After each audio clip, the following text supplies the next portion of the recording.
আসসালামু আলাইকুম viewers, welcome to my channel. কেমন আছেন সবাই? আশা করছি অনেক বেশি ভালো আছেন। তো আজকে আমি আপনাদের সাথে শেয়ার করছি নতুন সিমের তরকারি। আর এই সিমের তরকারি খেতে কিন্তু দারুণ লাগে।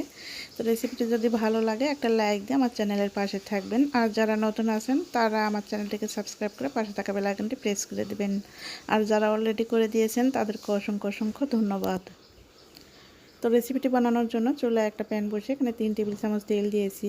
তারপর তেলটা গরম হলে হাফ চা চামচ জিরা দিয়ে দিয়েছি। জিরাটা ফুটে উঠলে দিয়ে দিচ্ছি 6-7টা কাঁচামরিচ ফালি করে কেটে নেওয়া, আর 2টা পেঁয়াজ কুচি দিয়ে দিচ্ছি। এখন পেঁয়াজ কুচি আর মরিচটা খুব ভালো করে একটু ভেজে নেব, একটু সফট করে। তো পেঁয়াজটা যখন সফট করে ভাজা হয়ে যাবে ওই পর্যায়ে আমি দিয়ে দিচ্ছি আলু। এখানে 3টা আলু আমি কেটে নিয়েছি। তারপর দিয়ে দিচ্ছি নতুন সিম, এখানে 250 গ্রাম সিম নিয়েছি। তো আলু আর সিম একটু নেড়ে চেড়ে নিচ্ছি। তারপরে 2 মিনিটের জন্য ঢাকনাতে ঢেকে আমি ভেজে নেব যাতে কাঁচা গন্ধটা চলে যায়। 2 মিনিট পর আবারও একবার নেড়ে চেড়ে নিচ্ছি।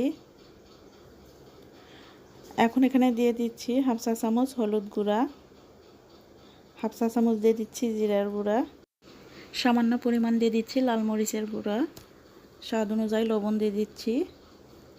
হাফ চা চামচের থেকে একটু কম দিয়ে দিচ্ছি আদা বাটা, হাফ চা চামচের থেকে একটু কম দিয়ে দিচ্ছি রসুন বাটা। এখন সব কিছু একসঙ্গে মিশিয়ে নেব।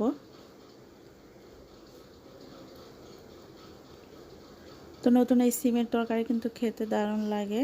মাছ ছাড়াও এই সিমের তরকারি খেতে ভালো লাগে, টমেটো হলে আরও বেশি ভালো হয়।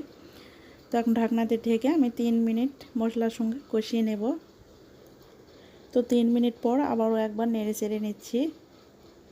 এখন এখানে সামান্য পরিমাণ পানি অ্যাড করে দিচ্ছি, আর এই পানি দিয়ে এই সিম আর আলু কষিয়ে নেব, আর মশলাগুলোরও যাতে গন্ধ না থাকে, আর সিম আর আলুও সেদ্ধ হয়ে যাবে।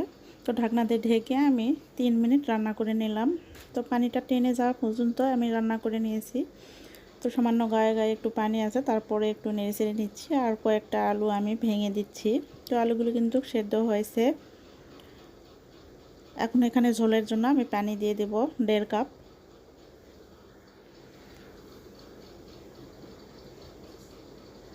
পানি দিয়ে আমি এখন নেড়েচেড়ে নিয়ে ঢাকনা দিয়ে ঢেকে রান্না করে নেব 5 মিনিট। 5 মিনিট পর ঢাকনাটা তুলে নিলাম, আর এখানে 2 টেবিল চামচের মতো দিয়ে দিচ্ছি ধনিয়া পাতা কুচি। তারপর ঢাকনা দিয়ে ঢেকে আর 2 মিনিট রান্না করে নিচ্ছি, তারপর নামিয়ে নিচ্ছি।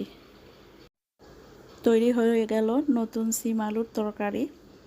তো এই সিমের তরকারি দিয়ে গরম ভাত খেতে কিন্তু ভালোই লাগে। মাছ ছাড়াও সিমের এই তরকারি অনেক বেশি ভালো লাগে। তো রেসিপিটি আপনাদের কাছে কেমন লেগেছে কমেন্টস করে জানাবেন। রেসিপিটি যদি ভালো লাগে লাইক কমেন্ট শেয়ার করে দেবেন বেশি বেশি করে। আর এইরকম নিত্য নতুন রেসিপি পেতে আমার চ্যানেলটিকে সাবস্ক্রাইব করে পাশে থাকা বেল আইকনটি প্রেস করে দেবেন, যাতে করে পরবর্তী ভিডিও ছাড়ার সঙ্গে সঙ্গে নোটিফিকেশন পেয়ে যান সবার আগে।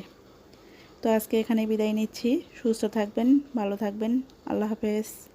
আসসালামু আলাইকুম।